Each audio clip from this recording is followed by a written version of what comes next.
I'm ChosenArchitect, and this is All the Mods 10.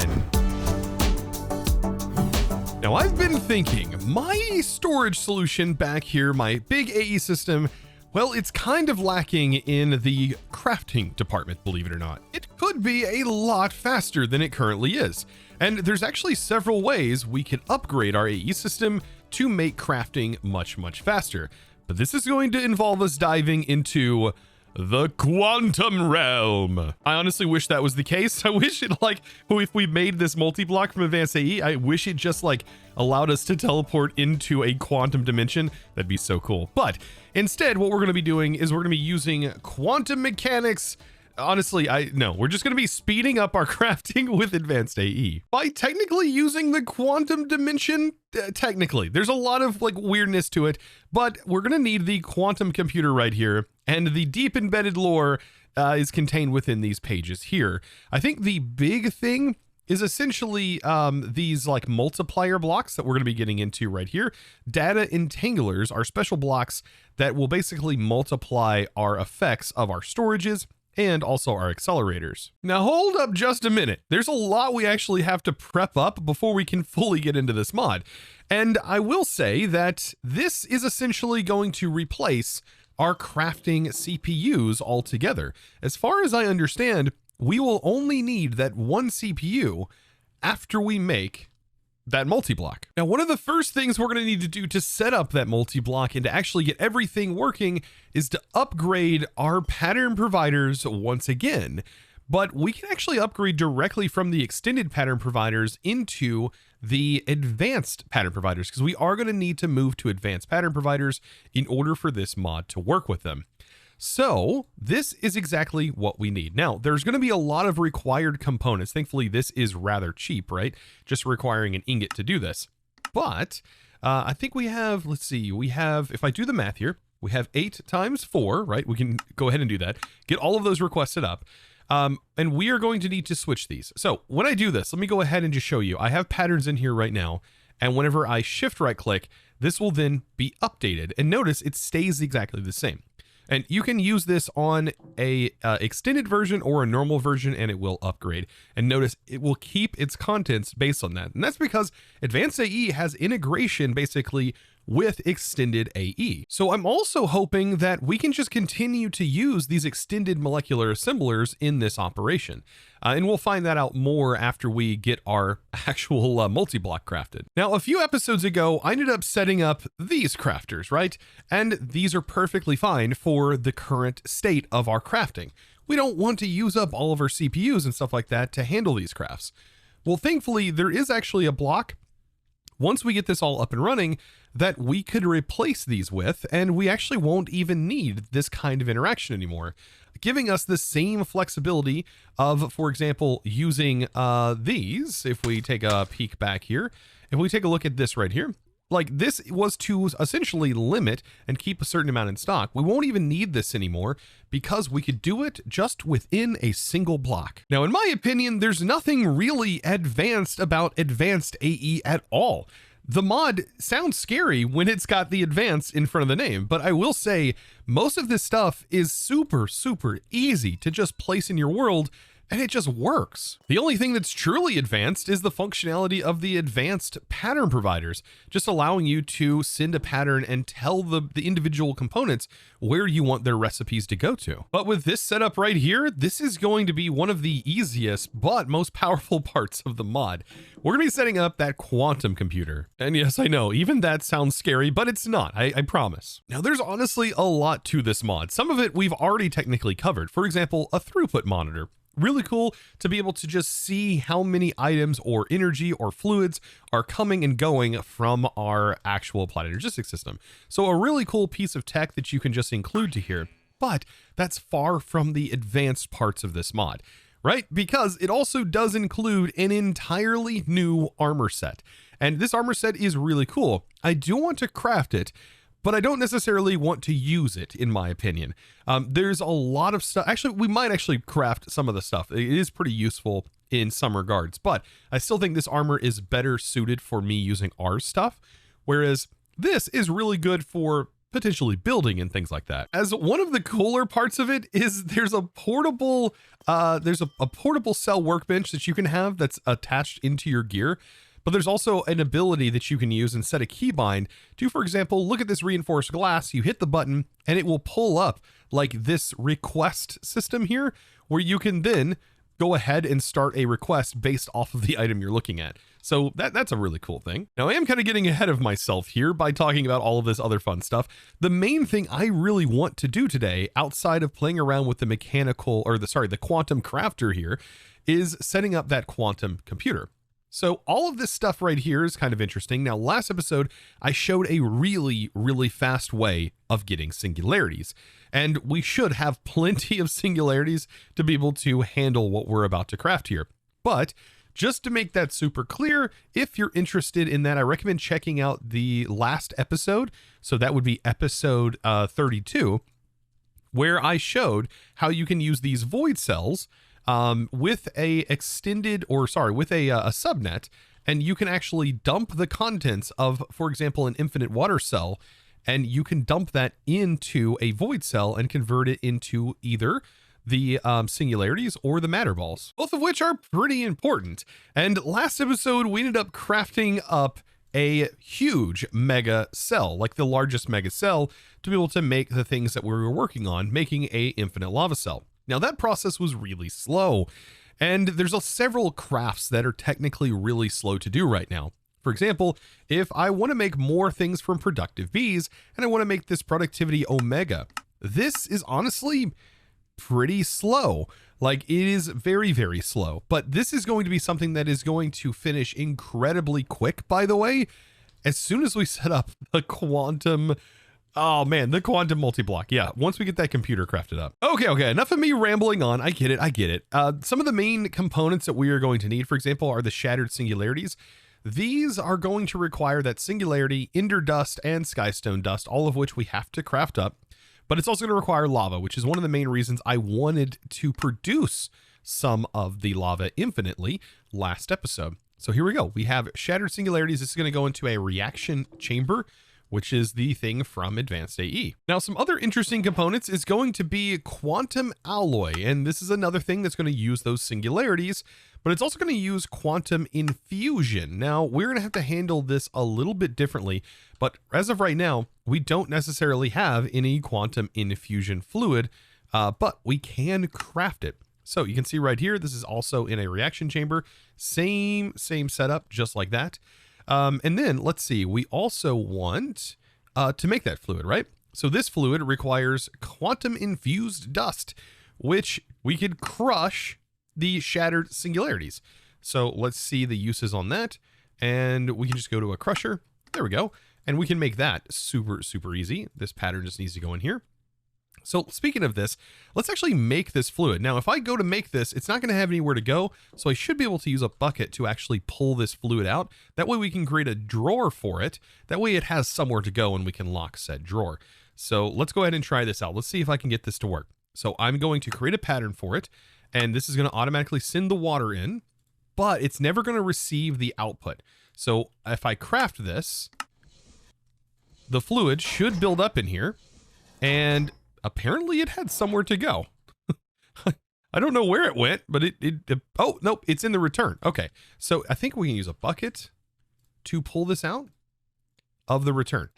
There we go, perfect. So now I have a bucket of it that's sitting in the return, and I just need to create a fluid drawer for this. And this might seem weird since we're not technically going to be storing this fluid at any real given moment.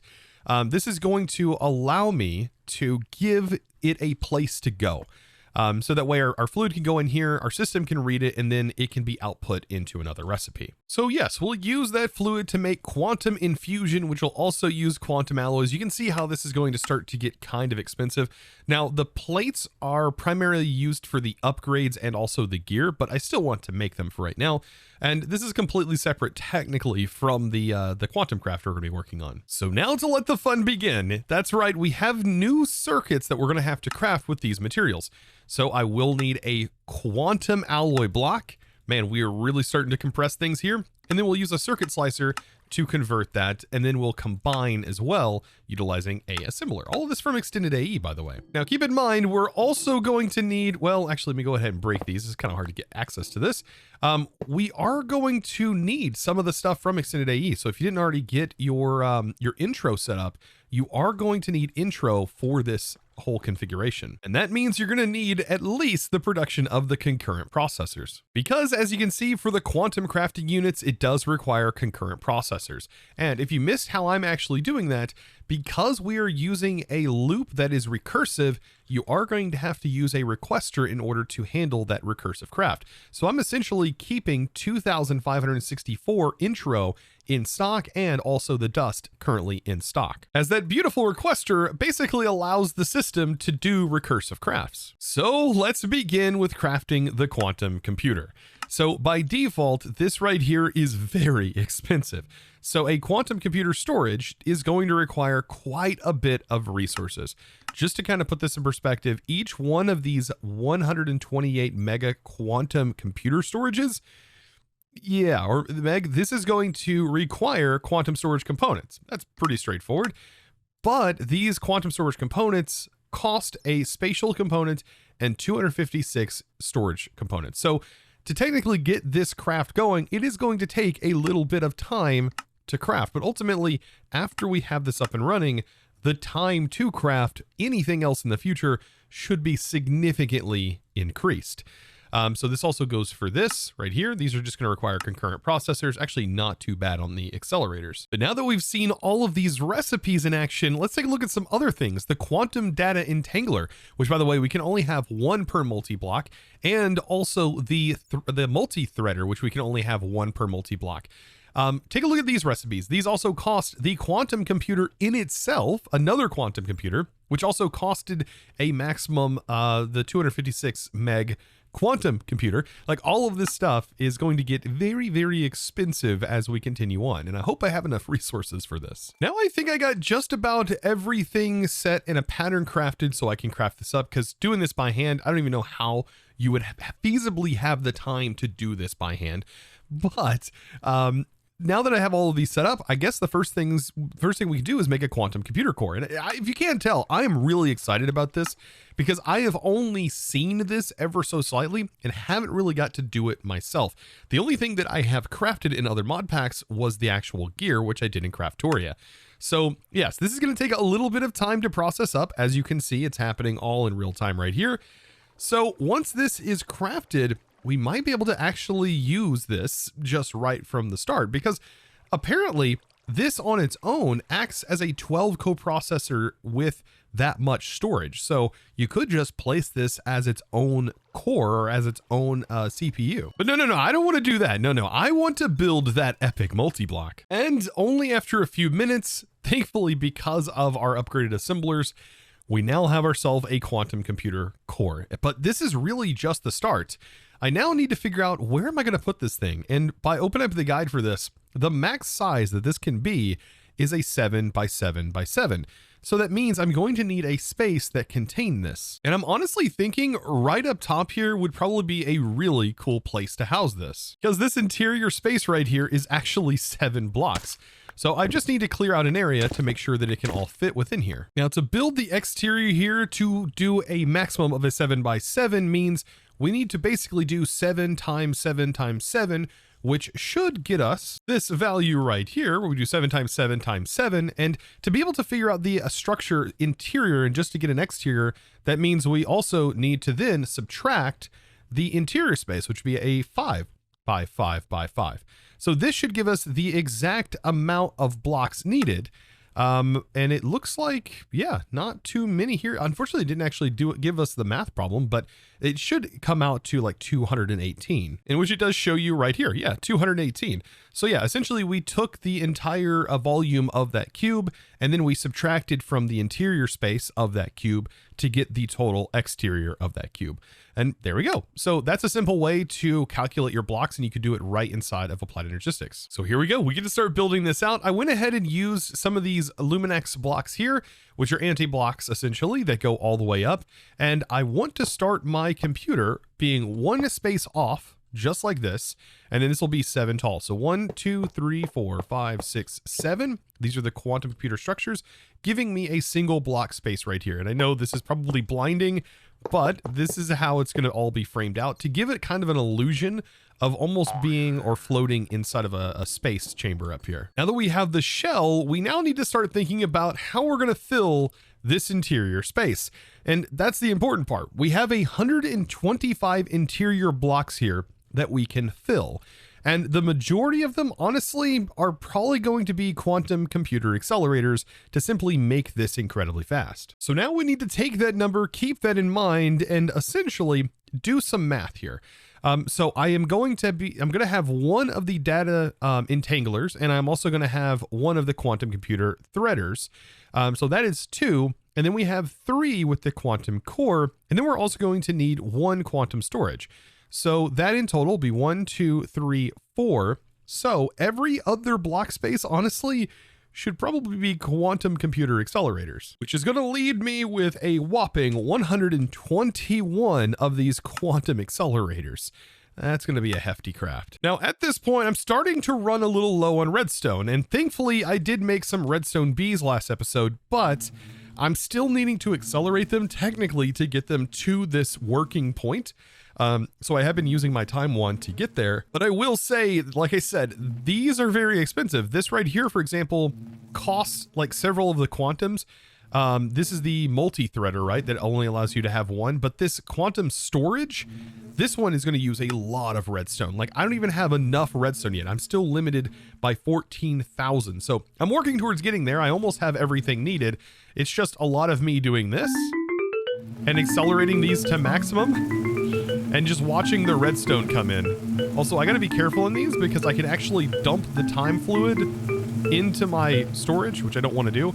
But let's take a look at our redstone here.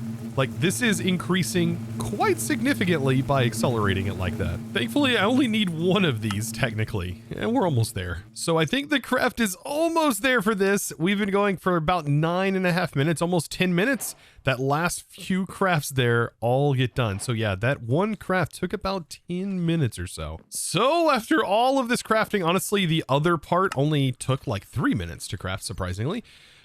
We have everything we need, and this is going to be huge. In my opinion, this right here should change the way everything is crafted. Like we won't need any more of these, because the way that this works, if we take a look at this top line right here, the quantum computer is a special kind of crafting computer. It is capable of running an unlimited amount of crafting requests, which is kind of a problem that these computers have, right? Because each one of them can only handle technically one request. So at the moment, we can only ever have 4 separate requests running at one time. Well, not anymore because of this quantum computer. And so I'll be able to take that space and use it for other things. So it says, as long as you have enough crafting storage, which we are, we're going to have this times 6 because of this. And each one of these, by the way, have 12 co-processing threads. And so all 121 we are going to be using, then multiplied by 6, this is going to mean we're going to have somewhere around 8,712 like co-processing units technically in this one multi-block. Like to me, this is even hard to fathom. Now I'm going to start placing in these blocks, and I'm going to squeeze this into the quantum computer right here. I'm going to have the entangler right here for our storage, the quantum core right here on the middle, and then we'll utilize the quantum threader up on the top. And then we still need our quantum storage space, which I'm going to put here on the back. Everything else is going to just simply be filled with our accelerators. And this is what's going to make these crafts so fast. I mean, and honestly, this is going to kind of make this sort of act like Refined Storage's crafter, right? Where we don't have to worry about how many CPUs we have. This essentially is going to make it just one solid CPU, and we can just run any craft and we'll never have to worry about how much storage something is going to take or anything ever again. And there we go. Man, you got to love it when all of the math perfectly lines up. And there it is. There's the beauty right here. And this is now attached. You can see it's attached. Oh, that is so cool. and it's like textures are rotating and everything. That's nifty. Now inside here, we can now see our massive CPU. And I think at this point, it might be a good idea to go ahead and just simply break this CPU because we no longer need these CPUs connected. That is just so much storage right here. Now, just to put this in perspective, I want to craft this thing that I showed you at the beginning, right? I showed you how fast it was to make that productive B upgrade. Well, now that productive B upgrade should be significantly faster to craft. So let's do this. All right, here it is. We'll select it. We go to craft it. We hit start. And honestly, it is fast, but is it like significantly faster right now? I wonder if this is something to do with the assemblers. I mean, it is really fast, but is it way faster than what I was currently doing before? I wonder if this does have something to do with these extended assemblers. I bet it just has something to do with not enough molecular assemblers. But the more I was diving into this, there's actually something else we could probably take advantage of based on how many coprocessors we have, right? And that is through the ExtendedAE, because it also has a multi-block. It has an assembler matrix, which kind of acts as one massive pattern storage that has a ton of molecular assemblers basically inside of it. And so long as we have enough co-processing units to handle it, this can craft really fast. And it looks like this also has a maximum size of a 7x7. So you know what? I think I'm going to go ahead and actually make this thing. This is the assembler matrix, which is another multi-block. But this one is from, like I said, ExtendedAE. It's a little bit simpler though to make and kind of acts like a multi-block pattern provider area, right? So this is going to be like virtual pattern providers and assemblers, meaning that we really won't even need these anymore because everything is just going to simply be handled in here. And this should allow it to go significantly faster. Now, this does require outer frames, and these outer frames, I'm going to build a 7x7. So 1, 2, 3, 4, 5, 6, 7, and build it right across, which means I need 68 of them to get that 7x7 frame. And I should need about 150 of the assembler walls, which are a little bit different. This one does require a outer wall and also a frame. Now, just to make this easy to understand, we can only have a maximum of 5 assembler matrix speed cores. These are going to be the accelerator cars for this multi-block according to the guide. And if you put any more inside of this multi-block, it should not extend the speed anymore. So we can place these down here for right now. And then the rest of the space we need to divide. So if the interior space is a 5x5x5, that gives us 125 blocks worth of interior space. We can remove 5. That gives us 120. We can divide that in 2 and we should get 60. So that means we then can split the other 2 cores in 60 and 60. And these are going to be kind of like our pattern providers and our assemblers. So it's kind of best to do this. And we can actually see that in the recipe. By the way, here's a pattern provider for that one. And the crafting core is an assembler. So we can go 60 on this, and that should be half and half. And that's a huge number, by the way.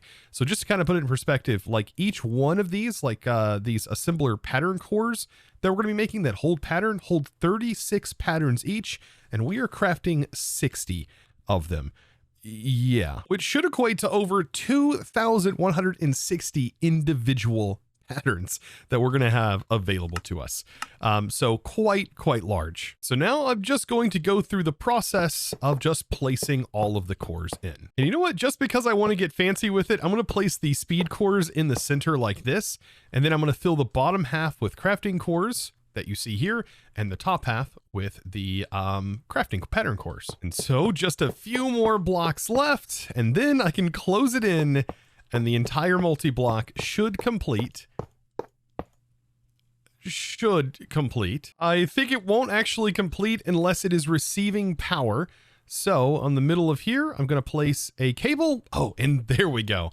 Beautiful. And now we can open this up, and this whole interface right here can now store all of our patterns. So yeah, now I've got to go through this, and well, I'm going to be basically swapping all of my patterns and pulling them out of here and inserting them into that. But thankfully, it is kind of drag and drop when doing this. You know, something I could do, I could turn my magnet on and probably just break all of these, and then I could just carry my patterns up with me. That might be a little bit better of an idea. So I'm going to break all of them. All of the patterns are going to be at my feet, creating a huge mess. But yeah, this should be fast enough. Man, oh man, what a task that was. Moving it, that would have been really difficult had I not broken all of those. But notice in my terminal, I have all of these broken, right? But I still see all of my patterns. So every single pattern still shows up just as if we had them in the assemblers. This is just a giant assembler multi-block. And you just have to keep in mind how many individual steps was actually in that recipe.